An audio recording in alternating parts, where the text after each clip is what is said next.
Lorsque João Medeiros surprend un voleur en train de dérober des biens sur son ranch, il s'attend à un étranger désespéré, pas à un enfant affamé se prétendant être son petit-fils. Alors que João découvre la vérité, il est forcé d'affronter son passé, ses regrets, et une seconde chance de fonder une famille. Où regardez-vous depuis aujourd'hui? Le soleil du matin projetait de longues ombres sur les vastes champs du ranch Sunset Valley. João Medeiros se tenait sur son porche, une tasse de café à la main, inspectant son empire. À 65 ans, son visage était marqué par les années passées sous le soleil, mais ses yeux restaient aussi perçants que jamais. Le ranch appartenait à la famille depuis des générations, mais c'est João qui l'avait transformé en l'une des exploitations agricoles les plus prospères de la région. « Une autre belle journée, monsieur », dit Carlos, son régisseur, depuis 20 ans. S'approchant avec un presse-papier à la main, João hocha la tête. « Dieu nous a bénis d'un temps clément pour la récolte. Les hommes sont déjà dans les champs. Les rapports de production d'hier montrent que nous sommes en voie de dépasser les chiffres du dernier trimestre. » João sourit avec satisfaction. Le travail acharné avait toujours porté ses fruits. C'était sa philosophie de vie. Il avait bâti sa fortune en suivant ce principe simple, transformant son héritage en une entreprise florissante qui employait plus d'une centaine de travailleurs. « Qu'en est-il des fournitures manquantes ?» demanda João, son expression s'assombrissant. « Ce problème a-t-il été résolu ?» Carlos se remua mal à l'aise. « Pas encore, monsieur. D'autres œufs et du lait ont disparu de la salle de stockage hier soir, et du pain de la cuisine. » João serra sa tasse plus forte. Il ne supportait pas le vol, surtout sur sa propriété. « Cela dure assez longtemps. Je veux des serrures supplémentaires sur toutes les installations de stockage d'ici ce soir. »« Oui, monsieur, je m'en occuperai immédiatement. » Après le départ de Carlos, João termina son café, réfléchissant au problème. De petites quantités de nourriture disparaissaient depuis des semaines. Normalement, il ne se soucierait pas de problèmes aussi mineurs, c'est pourquoi il avait des régisseurs, mais João Medeiros n'avait pas bâti son empire en ignorant les détails.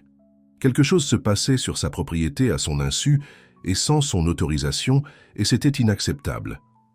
À l'intérieur de la maison principale, Rosa, sa femme de ménage depuis 30 ans, préparait le petit déjeuner. L'arôme du pain frais et du café en train de mijoter emplissait la cuisine. « Bonjour, Rosa », dit João en posant sa tasse vide sur le comptoir. « Bonjour, monsieur », répondit-elle avec un sourire chaleureux. « Le petit déjeuner sera prêt bientôt. » João vivait seul depuis la mort de sa femme Maria il y a 10 ans. Leur fille unique, Lucia, avait quitté la maison à 18 ans après une terrible dispute. Il ne lui avait pas parlé depuis. Le souvenir le faisait toujours souffrir, mais il le mit de côté, se concentrant plutôt sur les affaires du jour. « Rosa, avez-vous remarqué quelque chose d'inhabituel dans la maison ces derniers temps ?» demanda-t-il. Rosa hésita avant de répondre. « Eh bien, de la nourriture a disparu du garde-manger. Je pensais qu'un membre du personnel en prenait peut-être un peu plus, mais... Mais quoi? Hier soir, j'ai cru voir une ombre bouger dehors, près de la vieille grange. Je regardais par ma fenêtre avant de me coucher. João fronça les sourcils. Pourquoi ne m'avez-vous pas dit cela plus tôt? Je n'étais pas sûr, monsieur. Cela pouvait n'être rien. » Après le petit déjeuner, João passa la journée à inspecter les champs et à rencontrer les acheteurs intéressés par son bétail de qualité supérieure. Mais son esprit revenait sans cesse au problème du vol. Le soir, il avait pris sa décision. « Je vais m'en occuper moi-même », dit-il à Carlos alors qu'il retournait en des enclos à bétail. « Ce soir, je monterai la garde et attraperai celui qui me vole. »« Monsieur, je peux demander à l'un des hommes de le faire. »« Non », interrompit João fermement. « C'est ma propriété. Je vais m'occuper de cela personnellement. » Après le dîner, João récupéra son vieux fusil de chasse dans l'armoire de son bureau. Il le chargea et attendit que le ranch se calme pour la nuit. Vers minuit, il se rendit à la vieille grange où Rosa avait vu l'ombre. La nuit était fraîche, avec une demi-lune fournissant juste assez de lumière pour voir. João se positionna à l'intérieur de la grange, derrière des balles de foin empilées, ayant une vue dégagée sur l'entrée. Les heures passèrent lentement. Il lutta pour rester éveillé, pensant aux affaires qu'il devait conclure cette semaine, au nouveau système d'irrigation qu'il prévoyait d'installer. Juste avant l'aube, lorsque le ciel commençait à s'éclaircir, João l'entendit, un pas léger devant la porte de la grange. Il serra plus fort son fusil de chasse, maintenant totalement vigilant. La grande porte en bois grinça en s'ouvrant légèrement, et une petite silhouette se glissa à l'intérieur. João attendit, regardant l'intrus se diriger directement vers un bac de stockage où étaient entreposés des aliments pour animaux et des conserves. Lorsque la silhouette commença à fouiller dedans, João se leva. « Ne bougez pas », ordonna-t-il, sa voix résonnant dans la grange vide. La silhouette se figea, puis essaya de s'échapper vers la porte. Avec une agilité surprenante pour son âge, João coupa la voie de fuite et saisit le voleur par le bras. « Je t'ai maintenant », grogna-t-il, tournant l'intrus pour le faire face. Ce qu'il vit le fit relâcher sa prise de choc. Au lieu du fermier ou du fauteur de troubles local auquel il s'attendait, João se retrouva à regarder un garçon, pas plus de 10 ans, vêtu de vêtements sales et avec une expression terrifiée. « Que fais-tu ici » demanda João, essayant de cacher sa surprise. Le garçon regarda le sol tremblant. « Je voulais juste de la nourriture » marmonna-t-il, sa voix à peine audible. João fronça les sourcils, remarquant à quel point l'enfant était maigre. Ses vêtements étaient déchirés et sales, ses cheveux noirs étaient emmêlés de saleté. « Où sont tes parents ? Comment es-tu arrivé sur ma propriété ?» Le garçon resta silencieux, les yeux toujours fixés sur le sol. « Regarde-moi quand je te parle » dit João sévèrement. « Qui es-tu » Le garçon leva enfin la tête, et João ressentit une secousse de reconnaissance. Ses yeux, grands, noirs et expressifs, lui rappelèrent quelqu'un. « Je m'appelle Miguel » dit doucement le garçon. « Je suis resté dans les bois à proximité. »« Dans les bois ? Pendant combien de temps ?»« Quelques semaines. » João était déconcerté. Un enfant vivant seul dans les bois, volant de la nourriture. « Pour survivre ? Où est ta famille ?» Miguel hésita puis prit une profonde inspiration. « Je n'ai que ma mère, mais elle est à l'hôpital. Elle est très malade. » Quelque chose dans l'expression du garçon rendit João soupçonneux. « Et pourquoi es-tu ici, précisément sur mon ranch ?» Miguel se remua nerveusement puis sembla rassembler son courage. « Je suis venu te trouver. J'avais besoin de nourriture, mais j'avais aussi besoin de te trouver. » João fronça les sourcils, confus. « Me trouver ? Comment sais-tu qui je suis ?» Le garçon plongea la main dans sa poche et sortit une photographie froissée. Il la tendit à João d'une main tremblante. João la prit et son cœur faillit s'arrêter. C'était une vieille photo de lui et de Lucia, prise pour son 16e anniversaire. Et il souriait, son bras autour de ses épaules. C'était avant que les choses ne se gâtent entre eux. « Comment as-tu eu ça ?» chuchota João, la voix soudainement rauque. Miguel le regarda droit dans les yeux, et João le vit à nouveau. Ce regard familier. « Ma mère me l'a donné, » dit-il, « avant qu'elle n'aille à l'hôpital. Elle m'a dit de trouver mon grand-père si quelque chose lui arrivait. » Il fit une pause, puis ajouta « Elle a dit que tu es mon grand-père. » João avait l'impression que le sol avait disparu sous ses pieds. Son esprit s'emballa. Pouvait-ce être vrai? Lucia vivait-elle à proximité depuis toutes ces années? Lui avait-il mis ce garçon au monde? « Comment s'appelle ta mère ?» demanda-t-il, bien qu'il connaisse déjà la réponse. « Lucia. Medeiros, » répondit Miguel. « Elle a toujours dit que j'avais tes yeux. » João observa le garçon plus attentivement. Au-delà de la saleté et de la peur, il pouvait voir la ressemblance. La forme de sa mâchoire, la position de ses épaules, c'étaient des traits Medeiros, sans aucun doute. Et où est-elle? Maintenant? À quel hôpital? À l'hôpital Santa Clara, en ville, dit Miguel. Elle a un cancer. Elle est malade depuis longtemps, mais ça a empiré récemment. Notre voisine devait me surveiller, mais elle est âgée et ne pouvait pas bien s'occuper de moi. Alors je me suis enfui pour te trouver. L'esprit de João tourbillonnait. Sa fille était mourante à l'hôpital et son fils, son petit-fils, avait vécu dans les bois, volant de la nourriture pour survivre. Il ressentait un mélange complexe d'émotions, le choc, l'incrédulité, la colère d'avoir été tenu dans l'ignorance et un sentiment croissant de culpabilité. « Pourquoi ne m'a-t-elle pas contacté directement ?» demanda João plus à lui-même qu'à Miguel. Miguel baissa à nouveau les yeux. « Elle a dit que tu ne voulais pas la voir, que vous aviez eu une grosse dispute et ne vous étiez jamais réconciliés. » Le souvenir de cette terrible nuit lui revint en mémoire. Les cris, les accusations, la porte claquée lorsque Lucia était partie, jurant de ne jamais revenir. Il avait été trop fier pour aller la chercher, trop sûr d'avoir raison. « Viens avec moi, » dit João brusquement, mettant le fusil de chasse de côté. « Tu as besoin de manger et de prendre un bain. » Il conduisit le garçon hors de la grange vers la maison principale, son esprit essayant toujours de traiter cette révélation. L'aube se levait pleinement maintenant, peignant le ciel dans des tons roses et dorés. Le ranch commençait à s'agiter avec les premières activités de la journée. Rosa était déjà dans la cuisine lorsqu'ils entrèrent. Elle sursauta à la vue du garçon sale. « Rosa, voici Miguel », dit João, la voix maîtrisée malgré son trouble intérieur. « Il a besoin de petit déjeuner et d'un bain chaud.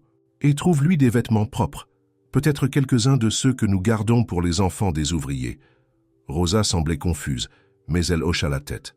« Bien sûr, monsieur. » Après ça, demande à Carlos de préparer. « La voiture.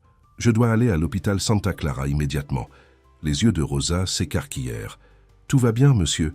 João regarda Miguel, qui regardait la grande cuisine avec des yeux écarquillés. « Non, dit-il, doucement.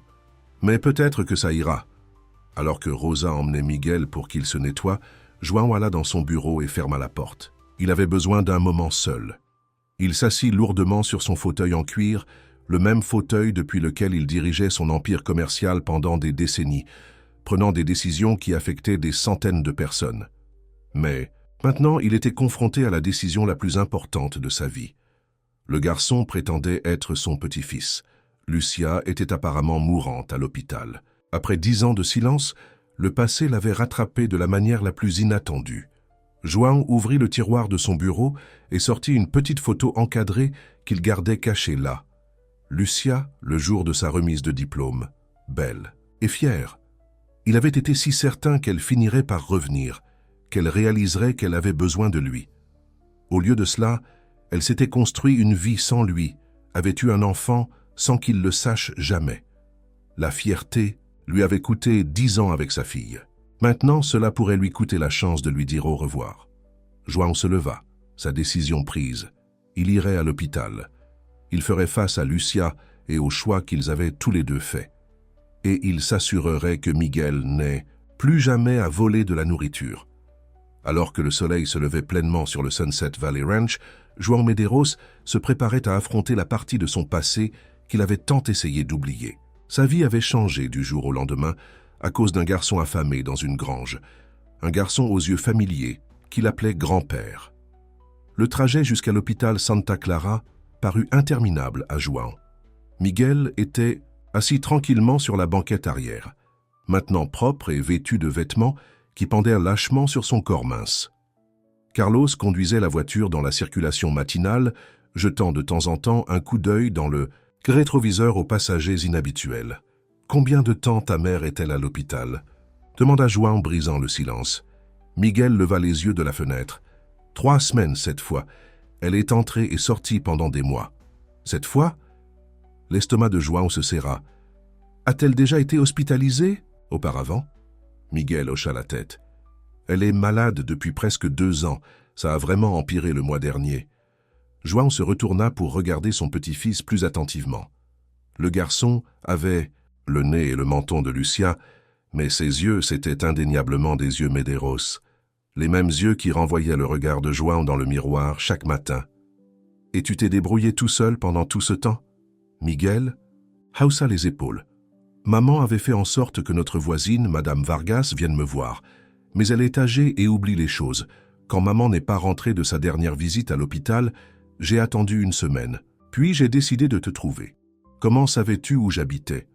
Maman gardait une boîte avec tes lettres et des coupures de journaux sur ton ranch, et l'adresse était au dos de la photo. » João ressentit une pointe de surprise. Lucia avait gardé ses lettres, il en avait envoyé plusieurs après leur dispute, lui demandant de rentrer à la maison, mais elle n'avait jamais répondu. Finalement, sa fierté avait pris le dessus, et il avait cessé d'essayer de la contacter. La voiture arriva à l'hôpital Santa Clara, un grand bâtiment moderne à la périphérie de la ville. João demanda à Carlos d'attendre, puis conduisit Miguel à l'intérieur. À la réception, il demanda Lucia Medeiros. La réceptionniste tapa sur son ordinateur. « Êtes-vous de la famille ? Je suis son père, » dit João, les mots lui semblant étranges après tant d'années. « C'est voici son fils, chambre 412, » dit la femme après avoir vérifié son écran. « 4e étage, unité de soins intensifs. Le cœur de João s'alourdit. Soins intensifs, il remercia la femme et alla avec Miguel à l'ascenseur. « Elle dort peut-être », prévint Miguel alors qu'il montait. « Les médicaments la fatiguent. » João hocha la tête. Soudain, nerveux. Que dirait-il à sa fille après 10 ans de silence? Comment avait-elle changé? Voudrait-elle même le voir? Les portes de l'ascenseur s'ouvrirent sur un couloir calme, où les infirmières se déplaçaient efficacement entre les chambres. Ils trouvèrent la chambre 412, la porte légèrement entr'ouverte.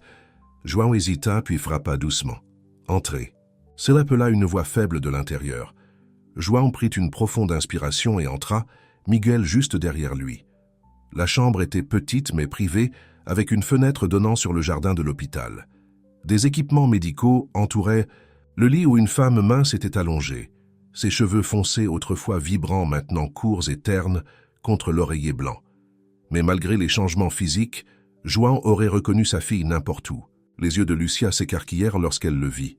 « Papa » murmura-t-elle, la voix à peine audible. « Maman » Miguel se précipita à son chevet. « J'ai trouvé papy, j'ai fait ce que tu as dit. » Lucia tendit une main frêle pour toucher le visage de son fils. « Miguel, tu n'aurais pas dû y aller seul, Madame Vargas devait... » « Elle ne s'occupait pas bien de moi, interrompit Miguel. « Et tu as dit que si quelque chose arrivait, je devais trouver grand-père. » Les yeux de Lucia se remplirent de larmes tandis qu'elle regardait João, toujours debout maladroitement dans l'embrasure de la porte. « Je n'aurais jamais pensé que tu viendrais vraiment. » João fit un pas en avant, la gorge serrée par l'émotion. « Je ne savais pas, dit-il simplement, pour Miguel, pour ta maladie. Pourquoi ne m'as-tu rien dit ?» Lucia détourna le visage. « Après tout ce qui s'est passé entre nous, je ne pensais pas que tu voudrais le savoir. Les années qui les séparaient s'étendaient comme un vaste océan, rempli de paroles non dites et d'occasions manquées. » João s'approcha du lit, voyant pour la première fois à quel point sa fille était devenue mince et pâle. L'adolescente volontaire qui avait fui sa maison était maintenant une femme se battant pour sa vie. « Qu'est-ce que disent les médecins ?» demanda-t-il doucement. Miguel répondit avant que Lucia ne puisse le faire. « Ils ont dit que le cancer est maintenant dans ses os. Ils essayent un nouveau médicament, mais ça ne marche pas très bien. » João vit Lucia grimacer face à l'évaluation brutale de son fils. « Miguel, pourquoi n'irais-tu pas chercher un distributeur automatique et te prendre un soda ?» Il tendit de l'argent au garçon. « Laisse ta mère et moi quelques minutes, pour parler. » Après le départ de Miguel, un silence gênant emplit la pièce. Lucia s'ajusta dans le lit, grimaçant de douleur. « Depuis combien de temps connais-tu ta maladie ?» demanda finalement João. « On m'a diagnostiqué un cancer. Du sein il y a 2 ans ?» dit Lucia, sa voix plus forte maintenant.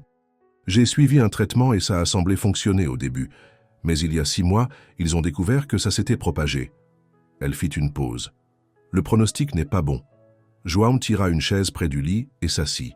« Et tout ce temps, tu as géré ça toute seule, avec un enfant à élever ?» Les yeux de Lucia brillèrent d'une pointe de son ancienne défiance. « Je m'en suis sorti. J'ai des amis qui m'aident. Miguel est un bon garçon. »« Il l'est, » acquiesça João. « Il est aussi très courageux. Peu d'enfants traverseraient les bois pour trouver un grand-père qu'ils n'ont jamais rencontré. » Un petit sourire effleura les lèvres de Lucia. Il est têtu, comme son grand-père. La mention de leurs traits communs brisa quelque chose en João. « Lucia, j'aurais dû te chercher plus sérieusement. J'aurais dû... » « Nous étions tous les deux têtus, » interrompit Lucia. « J'aurais pu aussi prendre contact. » João prit la main de sa fille, remarquant sa fragilité. « Que puis-je faire? Il doit y avoir des spécialistes, des traitements. J'ai vu les spécialistes, papa. J'ai essayé les traitements. » La voix de Lucia était résignée. « Maintenant, j'essaie juste de prendre des dispositions pour Miguel. » João comprit immédiatement ce qu'elle voulait dire. « Combien de temps ?» Lucia secoua légèrement la tête. « Des semaines, peut-être, pas des mois. » Le caractère définitif de ses paroles frappa João comme un coup physique. Après 10 ans d'absence, il avait retrouvé sa fille pour la perdre à nouveau. Mais cette fois, il ne s'en irait pas. Cette fois, il resterait jusqu'à la fin. « Miguel viendra vivre avec moi, » dit-il fermement. « Tu n'as pas besoin de t'inquiéter pour ça. » Des larmes coulèrent sur les joues de Lucia. « C'est pourquoi je lui ai dit de te trouver si les choses empiraient. Je savais malgré tout que tu prendrais soin de lui. Bien sûr que je le ferai. C'est mon petit-fils. » João lui serra doucement la main. Mais pour l'instant, concentrons-nous sur toi. Je t'emmènerai au ranch où tu pourras te reposer. Correctement. J'embaucherai des infirmières, tout ce dont tu as besoin. Lucia secoua la tête. Les médecins disent que je ne dois pas être déplacé. Et honnêtement, papa, je ne pense pas qu'il y ait assez de temps pour ça. Avant que João ne puisse répondre, Miguel revint avec son soda, mettant fin à leur conversation privée. Le garçon tira une autre chaise à côté de celle de João et s'assit, regardant sa mère et son grand-père nouvellement découverts. « Êtes-vous deux amis à nouveau ?» demanda-t-il avec espoir. Lucia sourit. « Nous sommes une famille, Miguel. Peu importe ce qui s'est passé dans le passé. » Les quelques heures qui suivirent passèrent dans une conversation tranquille. João apprit des choses sur l'école de Miguel, ses centres d'intérêt et les difficultés auxquelles Lucia avait été confrontée en tant que mère célibataire. Apparemment, le père de Miguel était parti avant la naissance du garçon, ne voulant rien avoir à faire avec la responsabilité de la paternité. Il était beau et charmant, expliqua Lucia lorsque Miguel sortit avec une infirmière pour aller déjeuner. Mais il a disparu dès que je lui ai dit que j'étais enceinte. João ressentit une vague de colère envers cet homme anonyme qui avait abandonné sa fille. A-t-il essayé de te contacter par la suite? Ou de rencontrer Miguel? Non, et c'est mieux ainsi. Lucia soupira. Miguel n'a pas besoin de quelqu'un dans sa vie qui ne veut pas vraiment y être. João reconnut la réprimande subtile dans ses paroles. Il avait lui aussi été absent, mais pour des raisons différentes. « Je veux être dans sa vie maintenant, » dit João, « et dans la tienne pour le temps qu'il nous reste. » L'après-midi s'étendit jusqu'au soir. João appela Carlos pour qu'il retourne au ranch sans lui, expliquant qu'il resterait à l'hôpital. Il envoya un message à Rosa lui demandant de préparer une chambre pour Miguel, qui viendrait vivre au ranch. À la fin des heures de visite, une médecin entra dans la chambre. Une femme au sérieux regard, portant des lunettes et une tablette à la main. « Madame Medeiros, comment vous sentez-vous ce soir ?» demanda-t-elle, vérifiant les constantes vitales de Lucia. « La douleur revient, » admit Lucia. « Les médicaments s'estompent. » La médecin hocha la tête et prit des notes. « Je demanderai à l'infirmière d'apporter quelque chose pour ça. » Elle regarda João. « Êtes-vous de la famille ?»« Je suis son père, » dit João. La médecin sembla soulagée. « Puis-je vous parler dehors un instant ?» João la suivit dans le couloir, un sentiment d'effroi grandissant en lui. « Monsieur Medeiros, je suis le docteur Santos. J'ai suivi le cas de votre fille. » Elle baissa les yeux sur sa tablette. « Je comprends que vous venez d'être informé de son état. »« Oui, je viens de le découvrir aujourd'hui. » Le docteur Santos hocha la tête avec sympathie. « Alors vous devriez savoir que le cancer de Lucia a beaucoup progressé. Il est maintenant dans ses os, son foie et ses poumons. Nous nous concentrons sur son confort à ce stade. Il doit y avoir quelque chose de plus que vous puissiez faire, » insista João, l'homme d'affaires, en lui refusant d'accepter la défaite.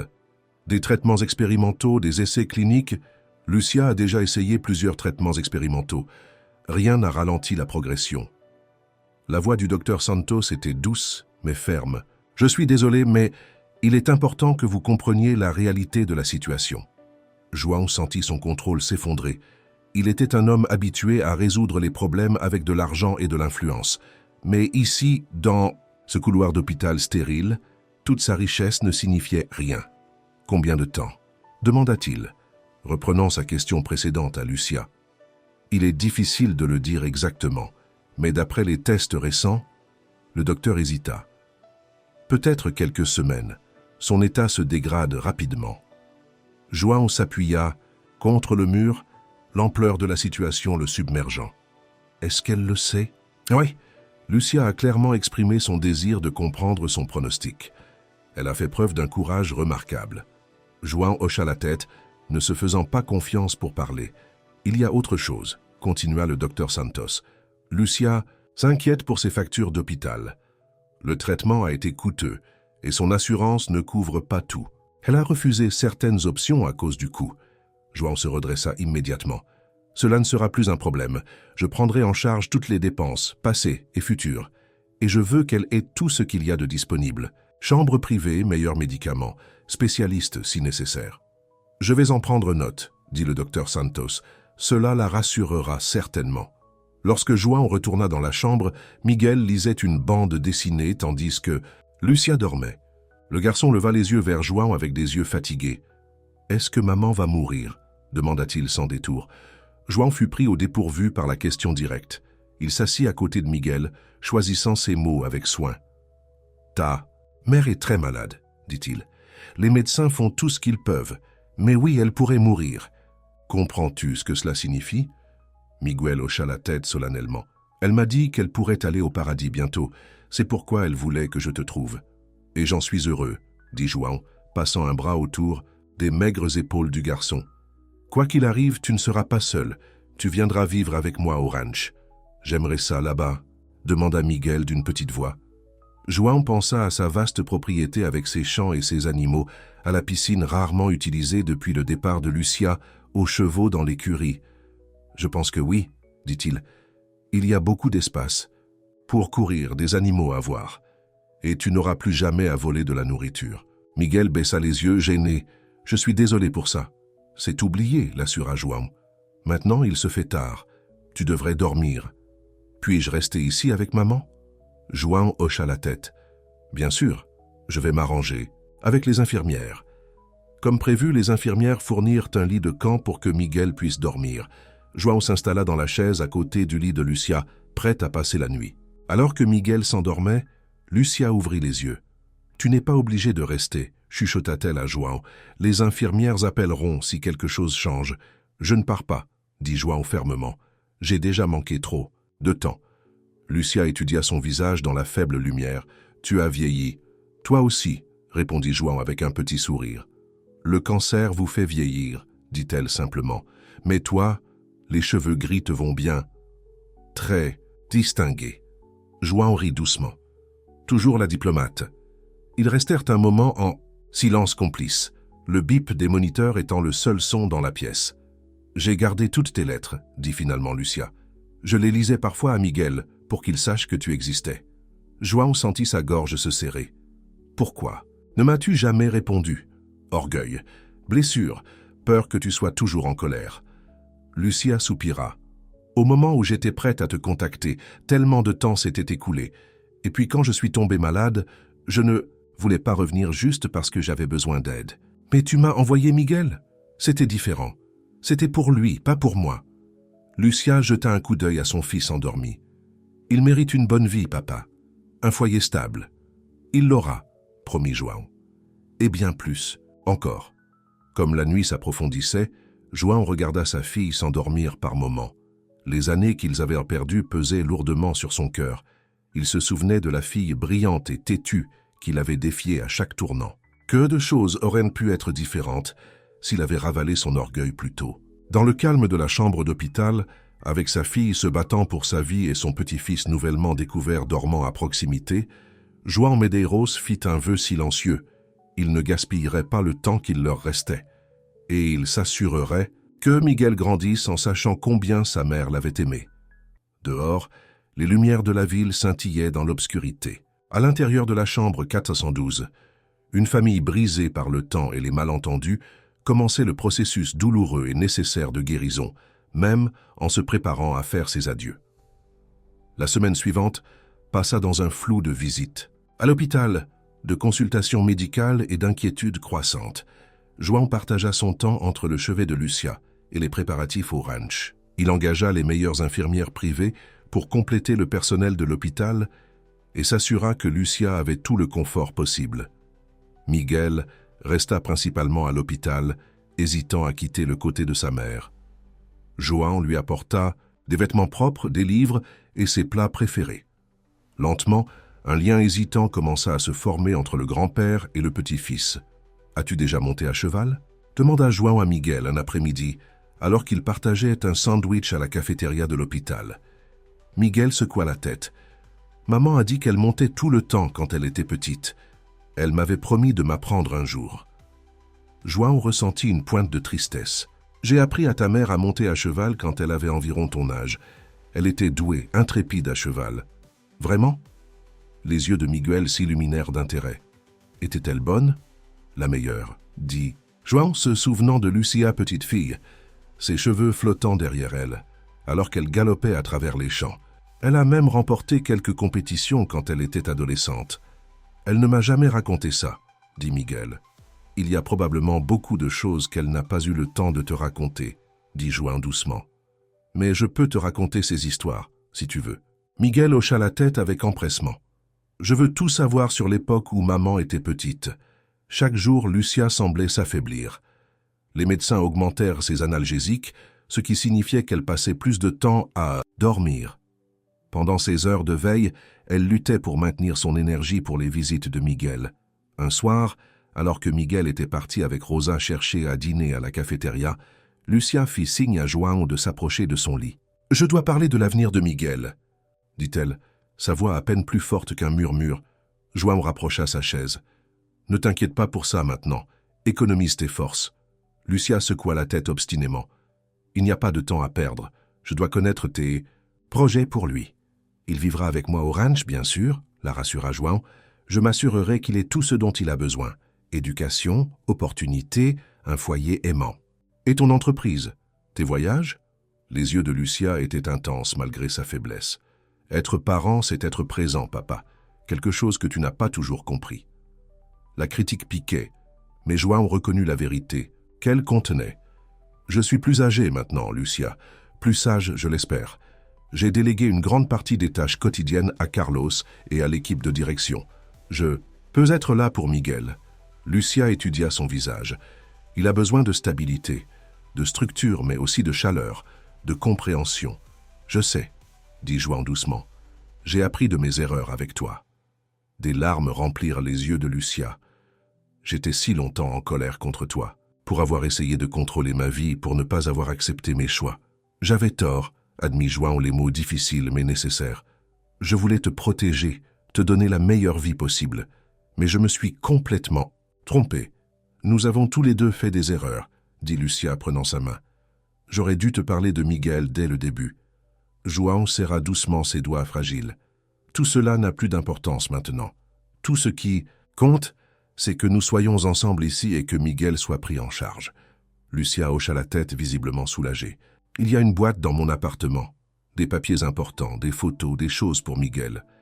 L'adresse est dans mon sac à main. La clé y est aussi. Je vais tout prendre, promit João. « Ne t'inquiète pas. » Lucia ferma les yeux épuisés par la conversation. « Merci, papa. » Le lendemain, l'état de Lucia se détériora sensiblement. Le docteur Santos prit João à part après l'avoir examiné. « Le cancer progresse plus rapidement que prévu, » expliqua-t-elle doucement. « Elle développe une pneumonie, ce qui est courant dans son état. J'ai peur qu'il ne nous reste plus que quelques jours, et non des semaines. » João eut l'impression d'avoir reçu un coup. Des jours? Mais hier, elle me parlait encore des projets pour Miguel. « Lucia est une battante, » dit le docteur Santos avec compassion. « Mais son corps ne peut plus se battre indéfiniment. Je pense qu'il est temps de préparer Miguel à ce qui arrive. » João hocha la tête, hébété. « Je comprends. » Ce soir-là, après que Miguel se fut endormi sur son lit de camp, João resta seul avec Lucia. Sa respiration était devenue difficile et un masque à oxygène couvrait désormais son visage. João lui tenait la main, pensant à toutes les années qu'ils avaient perdues à cause de leur orgueil et de leur entêtement. « Je regardais de vieilles photos au ranch, » dit-il doucement, incertain qu'elle puisse l'entendre. « J'en ai trouvé une de ton 10e anniversaire, l'année où nous t'avons offert ce cheval Palomino que tu voulais tant. Tu te souviens comme tu avais crié de joie? Tu l'avais appelé Sunshine à cause de sa robe dorée. » Les yeux de Lucia s'ouvrirent brièvement. Un petit sourire apparut sous le masque à oxygène. « Miguel a ton esprit, » continua João. « Hier, il m'a dit qu'il voulait tout apprendre sur la gestion du ranch. Il est curieux de tout comme tu l'étais. » Lucia serra faiblement sa main, ses yeux communiquant ce qu'elle n'avait plus la force de dire. « Je promets de prendre soin de lui, » murmura João. « Je lui parlerai de toi tous les jours, de combien sa mère était courageuse et forte, combien elle l'aimait. » Une larme coula sur la joue de Lucia. João l'essuya doucement. « Repose-toi maintenant, » dit-il. « Je suis là. » Le lendemain matin, João emmena Miguel à la cafétéria de l'hôpital pour le petit déjeuner. Le garçon picora sa nourriture, sentant le changement dans l'état de sa mère. « Grand-père, » dit Miguel soudainement, « maman va mourir aujourd'hui. » João posa sa tasse de café, surpris par la question directe. « Pourquoi demandes-tu ça? Elle a un air différent, » dit simplement Miguel, et les infirmières chuchotent. João réfléchit attentivement à ces mots. Miguel, ta mère est très malade. Les médecins font tout ce qu'ils peuvent, mais elle ne va pas aller mieux, termina Miguel pour lui. João hocha la tête, le cœur brisé pour ce jeune garçon qui comprenait trop de choses. Je pense qu'elle est peut-être prête à aller au paradis bientôt, peut-être même aujourd'hui ou demain. La lèvre inférieure de Miguel trembla, mais il ne pleura pas. Est-ce que ça fera mal? Non, l'assura João. Les médecins lui donnent des médicaments pour qu'elle ne ressente aucune douleur. Puis-je rester avec elle jusqu'à ce qu'elle s'en aille? Bien sûr, dit João, émerveillé par le courage du garçon. Nous resterons tous les deux avec elle. Ils retournèrent dans la chambre de Lucia pour trouver le docteur Santos, qui vérifiait ses constantes vitales. L'expression du médecin était grave. Son taux d'oxygène baisse, dit-elle doucement à João, et son rythme cardiaque devient irrégulier. J'ai augmenté ses analgésiques. Elle est à l'aise, mais je comprends, dit João. Nous resterons avec elle. Tout au long de la journée, Lucia sombrait et ressortait de la conscience. Lorsqu'elle était éveillée, ses yeux suivaient Miguel dans la pièce. Une fois, elle réussit à retirer son masque à oxygène assez longtemps pour murmurer « Je t'aime » à son fils. Le soir, la pièce avait pris l'atmosphère, feutrée d'une perte imminente. Les infirmières allaient et venaient tranquillement, vérifiant les machines et ajustant les médicaments. Miguel était assis sur le lit à côté de sa mère, lui tenant la main et lui parlant des chevaux du ranch que João lui avait décrits. « Grand-père dit que je peux avoir mon propre cheval, » lui dit-il. « Il dit que tu veilleras sur moi quand j'apprendrai à monter. » Les yeux de Lucia, bien que voilés par les médicaments, se fixèrent sur son fils avec un amour indéniable. À la tombée de la nuit, João envoya Miguel à la salle d'attente familiale avec Rosa, qui était venue à l'hôpital pour aider. Le garçon protesta d'abord, mais João promit de l'appeler s'il y avait le moindre changement. Seul avec sa fille, João lui tenait la main et lui parlait doucement de souvenirs, de son enfance, des moments heureux avant leur brouille.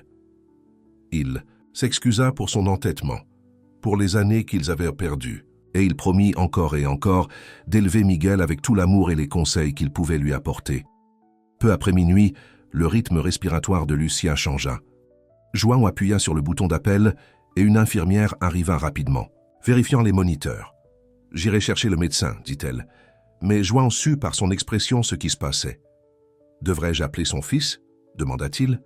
L'infirmière hésita. Il serait peut-être préférable de laisser son fils se souvenir d'elle comme elle était plus tôt dans la journée, lorsqu'elle pouvait encore communiquer avec lui. João acquiesça.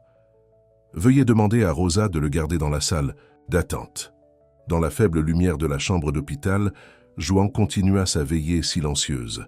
Il parla à Lucia du ranch, du lever du soleil sur les champs, de la vie que Miguel aurait là-bas. « Il grandira en sachant combien tu l'aimais, » promit João. « Je m'en assurerai. » À 2h17, Lucia Medeiros rendit son dernier souffle, son père lui tenant la main. Les machines enregistrèrent la fin avec une froide précision, ligne plate, alarme silencieuse. Le médecin entra, vérifia les signes vitaux et prononça officiellement son décès.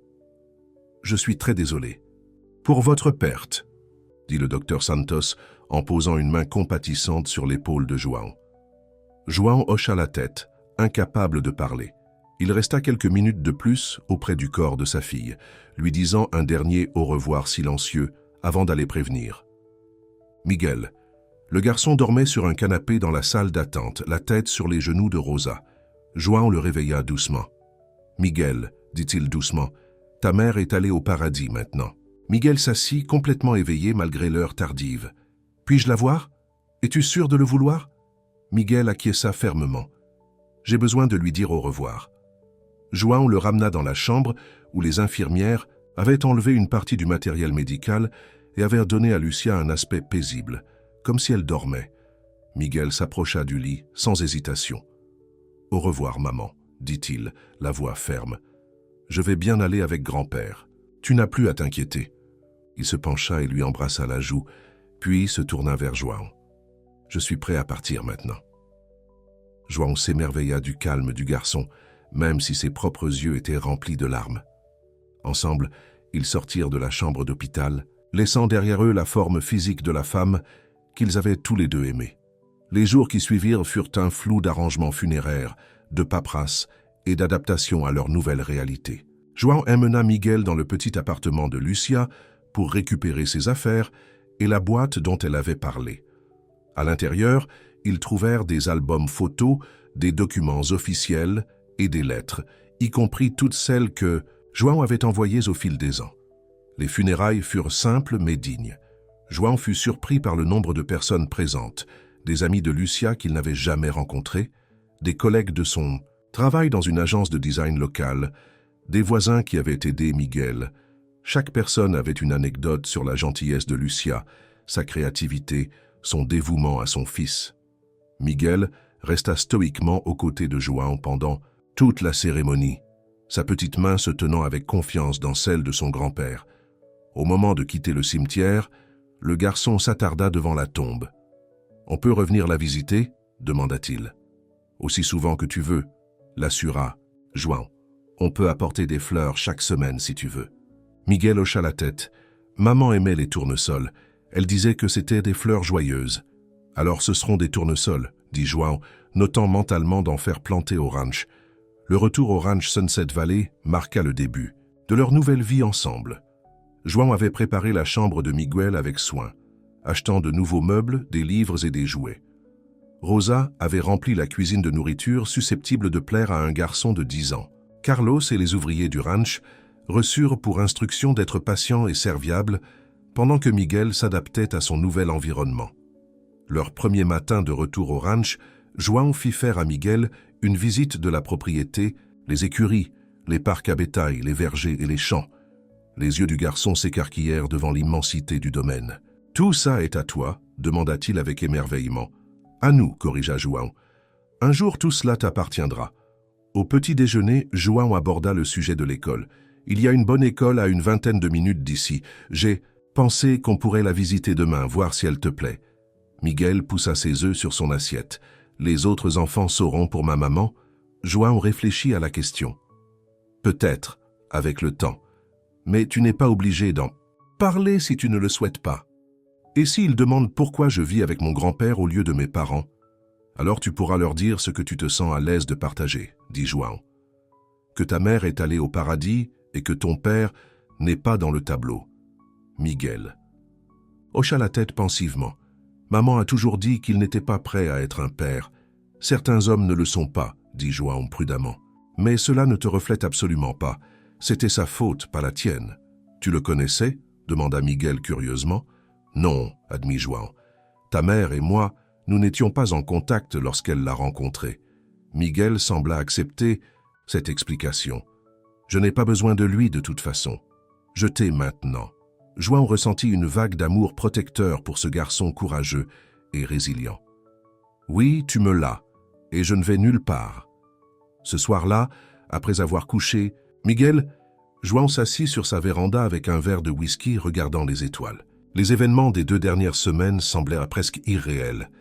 Découvrir l'existence de Miguel, retrouver Lucia pour la perdre à nouveau, devenir responsable de l'éducation d'un garçon de 10 ans. Il pensa aux erreurs qu'il avait commises avec Lucia, être trop possessif, trop concentré sur son empire commercial, trop peu disposé à voir son point de vue. Il l'avait repoussé avec ses attentes rigides et cela leur avait coûté cher à tous les deux. Avec Miguel, il ferait mieux. Il écouterait davantage, contrôlerait moins. Il fournirait des conseils tout en permettant au garçon de trouver sa propre voie. Plus important encore, il serait présent, non seulement physiquement, mais émotionnellement. João leva son verre vers le ciel étoilé. « Je prendrai soin de lui, Lucia, promit-il. Tu as ma parole. » Le lendemain matin, João se réveilla tôt pour trouver Miguel déjà debout, assis sur la véranda et regardant le lever du soleil. « Tu n'as pas pu dormir ?» demanda João en le rejoignant. Miguel secoua la tête. « J'ai rêvé de maman. Elle était à cheval à travers les champs et elle était heureuse. » João sourit, imaginant l'image. « Ça ressemble à un beau rêve. »« Oui, » acquiesça Miguel. « Mais en me réveillant, je me suis souvenu qu'elle était partie. » João passa un bras autour des épaules du garçon. « Ta mère sera toujours avec toi, Miguel. Dans ton cœur, dans tes souvenirs et dans la personne que tu deviendras. » Miguel s'appuya contre son grand-père. « Tu la manques aussi ?»« Chaque jour, » dit João honnêtement. Et je regrette aussi toutes les années que je n'ai pas pu passer avec elle. C'est pourquoi chaque instant avec toi est si précieux pour moi. » Alors que le soleil se levait complètement au-dessus du ranch Sunset Valley, peignant les champs d'une lumière dorée, João Medeiros regarda son petit-fils et vit l'avenir. Un avenir auquel il ne s'attendait pas, mais qu'il embrassait maintenant de tout son cœur. Il y aurait des défis à relever, des ajustements à faire, un deuil à surmonter. Mais ils y feraient face ensemble, cet improbable duo uni par la détermination d'un garçon à trouver sa famille. Et quelque part, João aimait penser que Lucia veillait sur eux deux, enfin en paix. 3 mois s'étaient écoulés depuis les funérailles de Lucia. L'automne avait laissé place à l'hiver, apportant des températures plus fraîches au ranch Sunset Valley. João était assis dans son bureau examinant les rapports de production trimestriels lorsqu'un coup à la porte interrompit ses pensées. « Entrez », appela-t-il. Carlos entra portant un dossier. « L'école a appelé, monsieur. Miguel s'est battu. »« Aujourd'hui ?» João fronça les sourcils, posant son stylo. « Un combat? Est-il blessé? Quelques égratignures seulement, paraît-il. Mais ils veulent que vous veniez le chercher. » João se leva immédiatement et prit sa veste. « Faites amener la voiture. » Pendant le trajet jusqu'à l'école, l'esprit de João était en proie à des inquiétudes. Miguel s'était bien adapté à la vie au ranch, ou du moins il le pensait. Le garçon avait commencé sa nouvelle école il y a 2 mois, et bien qu'il soit calme, ses professeurs n'avaient signalé aucun problème. Jusqu'à présent. Au bureau de l'école, João trouva Miguel assis sur un banc, la tête baissée. Une petite coupure à la joue et un chemisier déchiré étaient les seuls signes visibles de l'altercation. « Miguel », dit João en l'approchant. « Que s'est-il passé ?» Le garçon leva les yeux, son expression un mélange de défi et de gêne. « Rien. » La directrice, Madame Vasquez, ouvrit la porte de son bureau. « Monsieur Medeiros, merci d'être venu si rapidement. Veuillez entrer, vous deux. » À l'intérieur du bureau bien rangé, Madame Vasquez leur fit signe de s'asseoir. « Miguel s'est disputé avec un autre élève pendant la pause déjeuner, » expliqua-t-elle.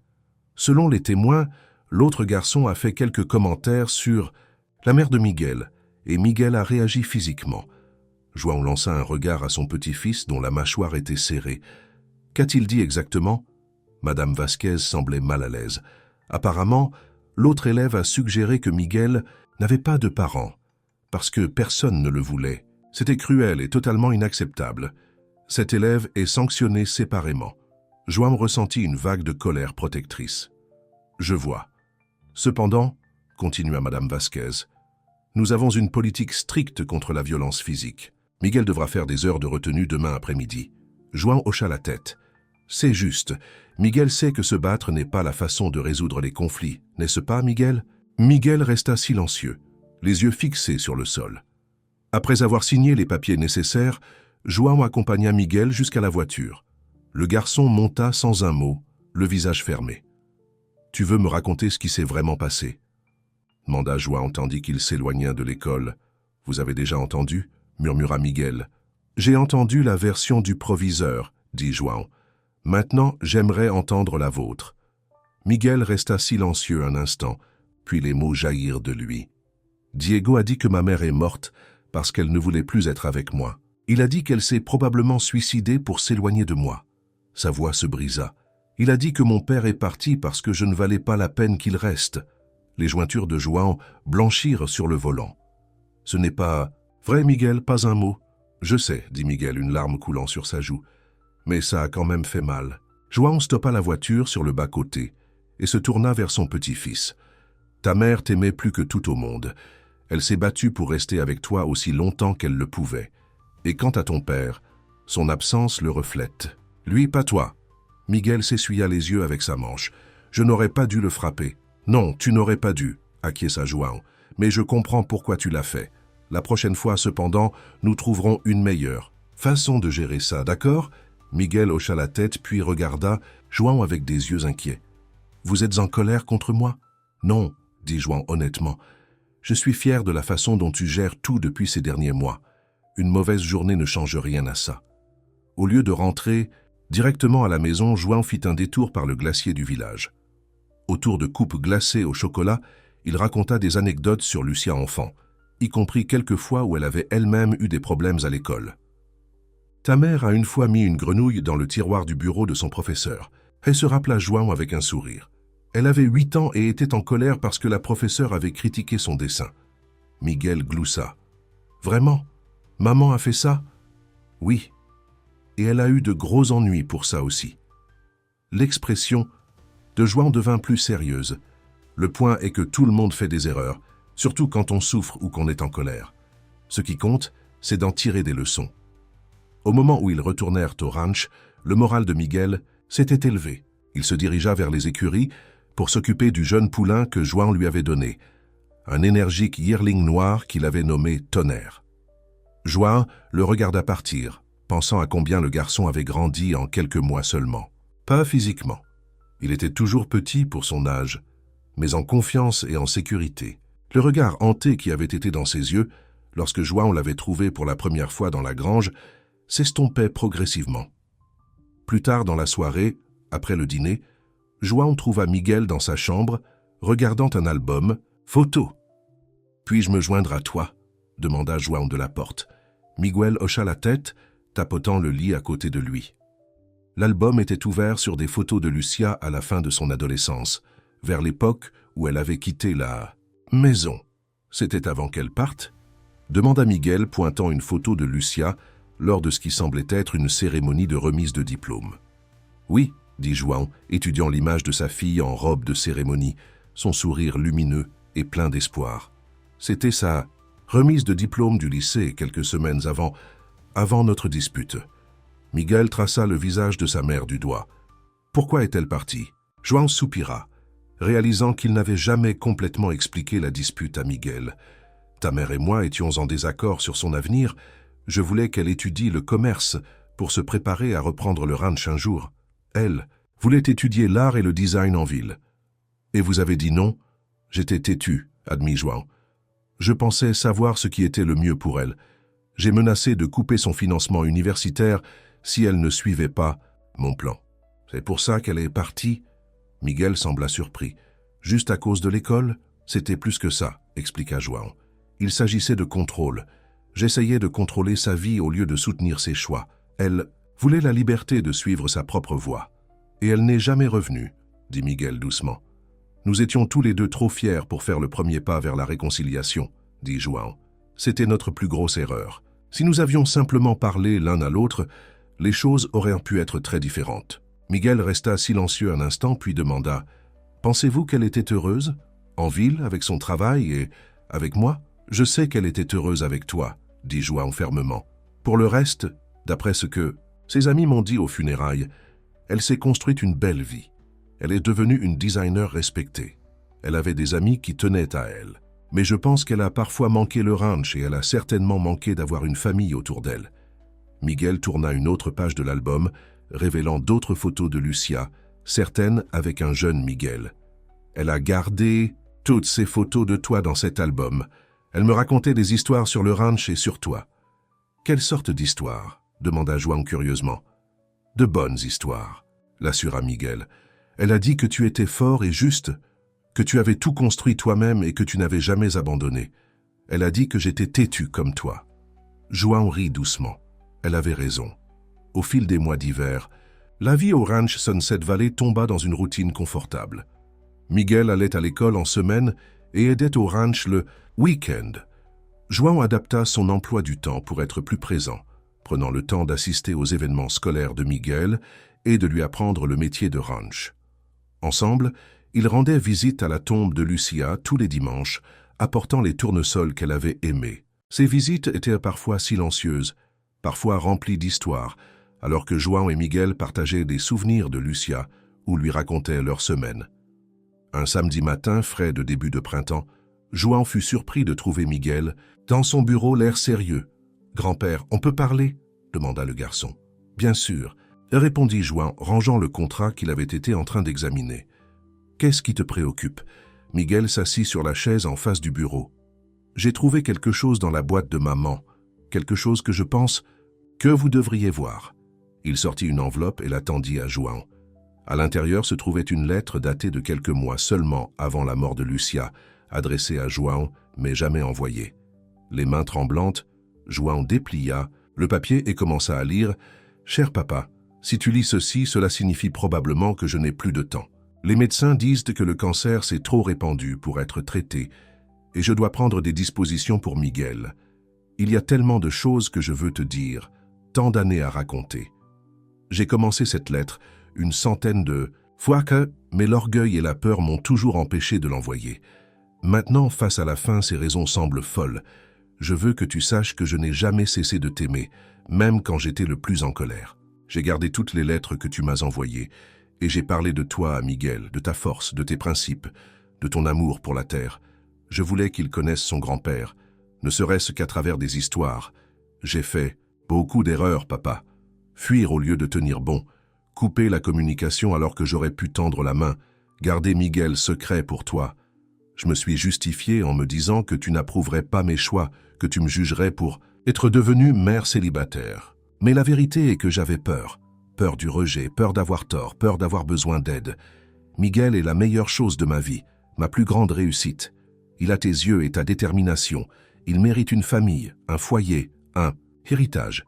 J'espère que tu pourras lui donner ce que je ne peux pas. Je ne sais pas s'il y a le temps pour nous de nous réconcilier en personne, mais j'espère que Miguel trouvera son chemin vers toi. S'il le fait, ouvre-lui ton cœur, s'il te plaît. Il a déjà tellement perdu. J'ai vécu ma vie à ma façon, papa. J'ai construit une carrière dont je suis fier. J'ai élevé un fils extraordinaire. Mais je n'ai jamais cessé de ressentir l'absence de ma famille, de vous. C'est mon seul regret.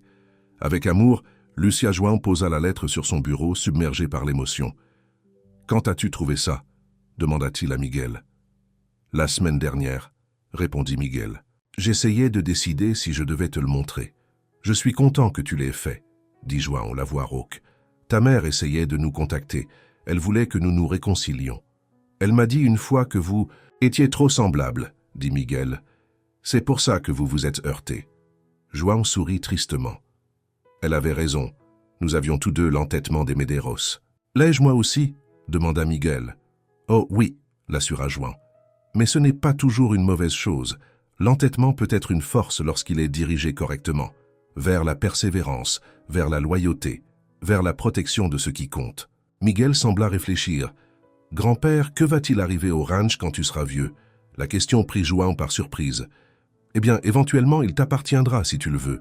Et si je veux être artiste comme maman, ou autre chose ?» João reconnut l'inquiétude derrière la question. Miguel craignait de répéter le schéma qui avait séparé Lucia de son père. « Alors le ranch t'appartiendra quand même, » dit João fermement. « Tu pourras engager des gérants pour le gérer pendant que tu poursuivras tes rêves, quels qu'ils soient. Je veux que tu aies des choix, Miguel, des choix que je n'ai pas donnés à ta mère. » Un soulagement se répandit sur le visage de Miguel. « Vraiment ? Tu ne serais pas déçu ? La seule chose qui me décevrait, c'est que tu ne suives pas ton cœur, dit João. J'ai appris cette leçon à mes dépens. Ce soir-là, ils s'assirent ensemble sur la véranda, regardant le coucher de soleil peindre le ciel de couleurs orange et rose éclatantes. Miguel était resté silencieux depuis leur conversation, semblant perdu dans ses pensées. « À quoi penses-tu » demanda João. « À maman » dit simplement Miguel. « Et à toi. Et à moi. À nous tous. » « Et quelle conclusion as-tu tirée » demanda João, curieux de la perspective du garçon. Miguel se tourna pour le regarder. « Je pense que maman serait heureuse que nous nous soyons retrouvés. Je pense qu'elle savait que nous avions besoin les uns des autres. » João hocha la tête, la gorge serrée par l'émotion. « Je pense que tu as raison. Grand-père ? Oui, Miguel. Merci de m'avoir recueilli. De ne pas être en colère que maman m'ait caché, de m'avoir appris des choses sur le ranch et de m'avoir laissé avoir Thunder. » João passa son bras autour des épaules du garçon. « Tu n'as pas besoin de me remercier pour tout ça. Nous sommes une famille. C'est ici que tu appartiens. » Alors que la nuit tombait sur le ranch Sunset Valley, João pensa au chemin étrange qui les avait menés ici. Un garçon affamé volant de la nourriture, une fille perdue depuis longtemps, une réconciliation trop brève, mais profondément significative. Il pensa à la lettre de Lucia et aux regrets qu'elle avait portés jusqu'à sa tombe. « Nous faisons tous des erreurs, » dit-il doucement. « L'important est d'en tirer des leçons. »« Est-ce ce que tu as fait ?» demanda Miguel. « Tirer des leçons de tes erreurs avec maman ?»« J'essaie, » dit João honnêtement, « chaque jour. » Un silence confortable s'installa entre eux, alors que les étoiles commençaient à apparaître dans le ciel nocturne. João réfléchit à combien sa vie avait changé en quelques mois seulement. La solitude qui avait été sa compagne constante depuis la mort de Maria avait été remplacée par l'énergie et la curiosité d'un garçon de 10 ans. Le vide de la grande maison du ranch avait été rempli à nouveau par les sons de la vie. Les pas de Miguel, son rire, ses questions sur tout ce qui est sous le soleil. Le lendemain matin, João fut réveillé par Miguel qui sautait sur son lit, l'excitation écrite sur tout son visage. « Grand-père, Carlos dit que les nouveaux poulains naissent. On peut y aller voir ?» João rit, se levant du lit. « Bien sûr qu'on peut. Laisse-moi d'abord m'habiller. » Alors qu'ils marchaient ensemble vers les écuries, la main de Miguel glissait avec confiance dans la sienne. João pensa à l'avenir qui s'étendait devant eux. Miguel grandirait ici, apprenant les coutumes du ranch, mais aussi découvrant ses propres intérêts et talents. Il irait à l'université un jour, étudiant ce qu'il choisirait, et peut-être voyagerait dans le monde avant de décider s'il devait retourner à Sunset Valley. Et João serait là pour tout ça, soutenant les choix de Miguel plutôt que de les dicter. Il serait le père de Miguel qu'il aurait dû être pour Lucia, présent, compréhensif et disposé à écouter. Aux écuries, ils trouvèrent Carlos aidant une jument à traverser une naissance difficile. Miguel regardait avec une fascination, aux yeux grands ouverts, alors qu'une nouvelle vie entrait dans le monde. Une créature chancelante et mouillée qui se tenait bientôt sur des pattes incertaines pour téter sa mère. « La vie continue », dit Carlos philosophiquement en tapotant le cou de la jument. « Elle a toujours continué, elle continuera toujours. » João regarda le visage de Miguel s'illuminer d'émerveillement et pensa à la justesse des paroles de Carlos. La vie continuait. À travers toutes ses peines et ses joies, ses fins et ses débuts. Lucia était partie, mais son fils restait, un lien vivant avec elle, une promesse pour l'avenir.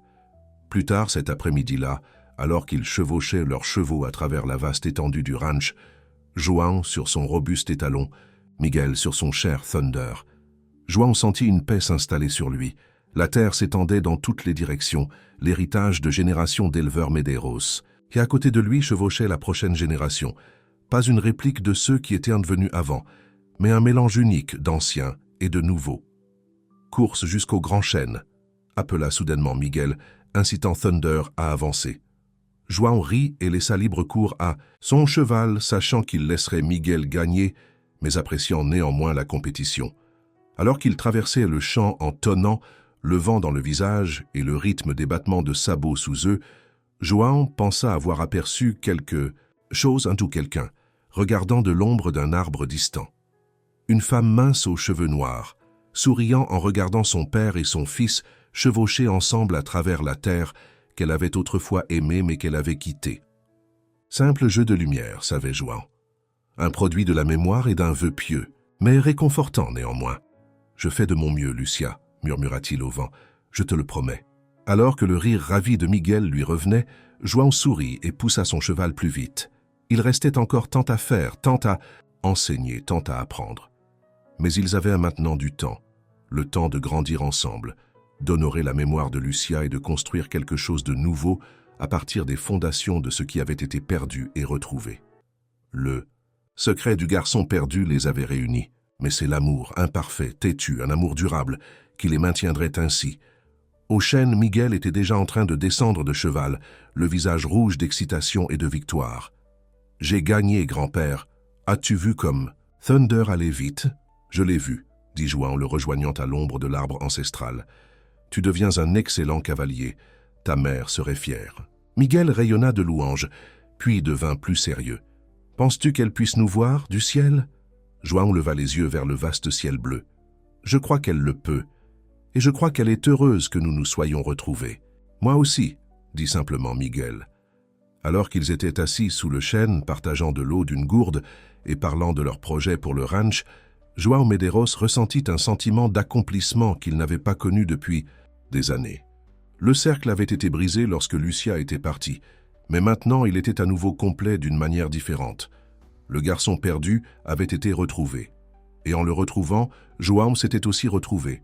Le père qu'il aurait dû être, le grand-père qu'il était maintenant béni d'être.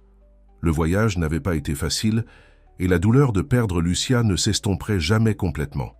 Mais alors que Miguel sautait pour signaler un faucon qui tournoyait au-dessus de sa tête, le visage illuminé de curiosité et de joie, João savait qu'ils iraient bien, plus que bien. Ils allaient prospérer ensemble.